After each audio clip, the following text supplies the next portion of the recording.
Hello friends, I welcome you to my YouTube channel the tax blueprint. The tax blueprint में आपका स्वागत है। 11 अप्रैल 2025 को जीएसटीएन ने दो इम्पॉर्टेंट एडवाइजरीज इशू करी हैं जो कि जीएसटी रिटर्न से रिलेटेड है। पहली एडवाइजरी जीएसटीआर 3B के टेबल नंबर 3.2 से रिलेटेड है, जिसके में हम table number 3.2 of GSTR 3B में हम टर्नओवर दिखाते थे, जो supply made to unregistered person थी, supply made to composition tax payer थी, supply made to UIN holders को थी, जिसमें डाटा आता था टेबल नंबर 3.1 और 3.11 का। जो 3.11 का डाटा है एक्चुअली में वो है supply made under section 9 subsection 5 of CGST act 2017। ये जो डाटा आता था ये मेरी जो टोटल सेल होती थी टेबल नंबर 3.1 एंड 3.11 में से उठ के इन तीन लोगों से रिलेटेड डाटा ऑटोमेटिकली यहाँ ऑटो पॉपुलेट होता था, अनरजिस्टर्ड पर्सन का, कंपोजिशन टैक्स पेयर का और यूआईएन होल्डर का। But it was editable till now, यानी कि जब मैं मार्च की जीएसटीआर 3B भरूंगा तो ये एडिटेबल है।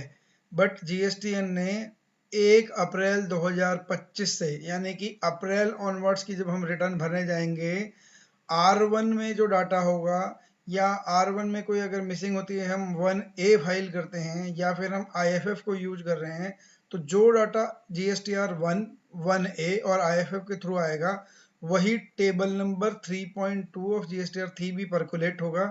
And now it is being non editable. अब ये इसके बाद एडिटेबल नहीं रहेगा, यानी कि आप जब अप्रैल 2025 की रिटर्न भरने जा रहे होंगे तो इसको आप एडिट नहीं कर पाएंगे। जो जीएसटीआर 1 में डाला है, 1A में डाला है, आईएफएफ में डाला है, वही 3B में आएगा, 3B की टेबल नंबर 3.2 में आएगा।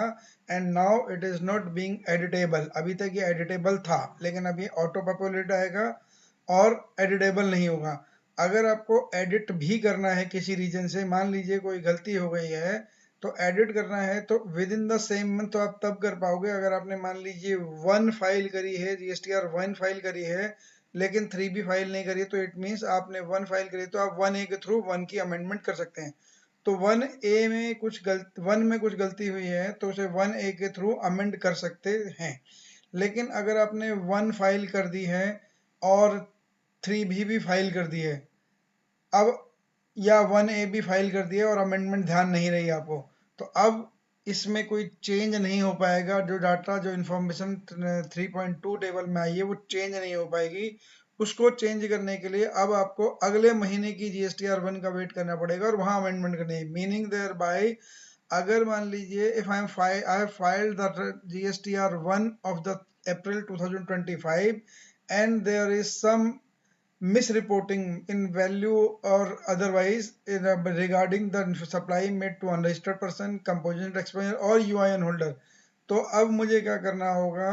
मुझे अप्रैल की जीएसटीआर 1 में अगर कोई गलती हुई है, कोई सब वैल्यूज में चेंज करना है, और मैं अप्रैल की 3B भी फाइल कर चुका हूँ, तो अगर 3B फाइल नहीं करी तो मेरे को ऑप्शन थी 1A के थ्रू जाने की, लेकिन मैं 1A भी फाइल कर चुका, 1A में तैयारा नहीं और 3B फाइल कर चुका हूँ।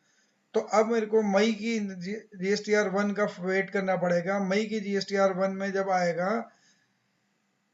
तो वहां पे जाके इस वैल्यू को चेंज कराऊंगा within the same month. अब ये एडिटेबल नहीं रहा है।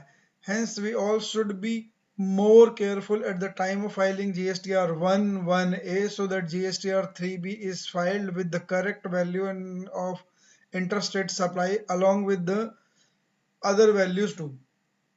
बाकी चीजें भी बहुत इंपॉर्टेंट है, वो भी डालनी चाहिए, लेकिन ये जो इंटरस्टेट सप्लाई का जो वैल्यू आती थी जीएसटीआर 3.1 और 3.11 से 3.2 में ऑटो पॉपुलेटेड आती थी, बट इज वॉज एडिटेबल।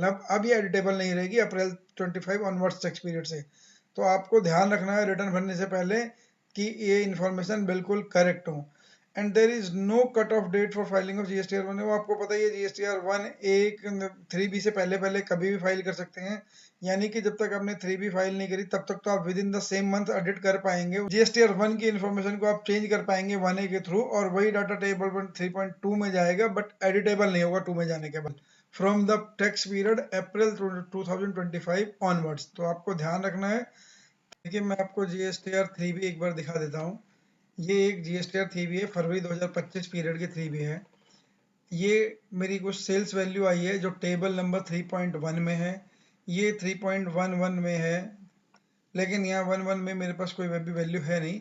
और यहाँ की जो टेबल नंबर 3 की जो टोटल सेल वैल्यू और टेबल नंबर 3.1 और 3.11 की टोटल सेल वैल्यू है, उसमें से any supply made to the unregistered person, supply made to the composition taxable person, supply made to UIN holder, ये इंटरस्टेट सप्लाई की बात हो रही है। इंटरस्टेट सप्लाई यहाँ से ऑटोमेटिकली बाइफरकेट होकर आती है इस टोटल सेल में से, इस टोटल टैक्सेबल वैल्यू में से यहाँ से इंटरस्टेट सप्लाई यहाँ पे ऑटोमेटिक पॉपुलेट होकर आती है। It is editable till March, but from April onwards it will be reflecting from on the basis of GSTR 1 filed by the assessee and it will become non editable। अब ये editable नहीं होगी, अभी तक तो ये editable थी।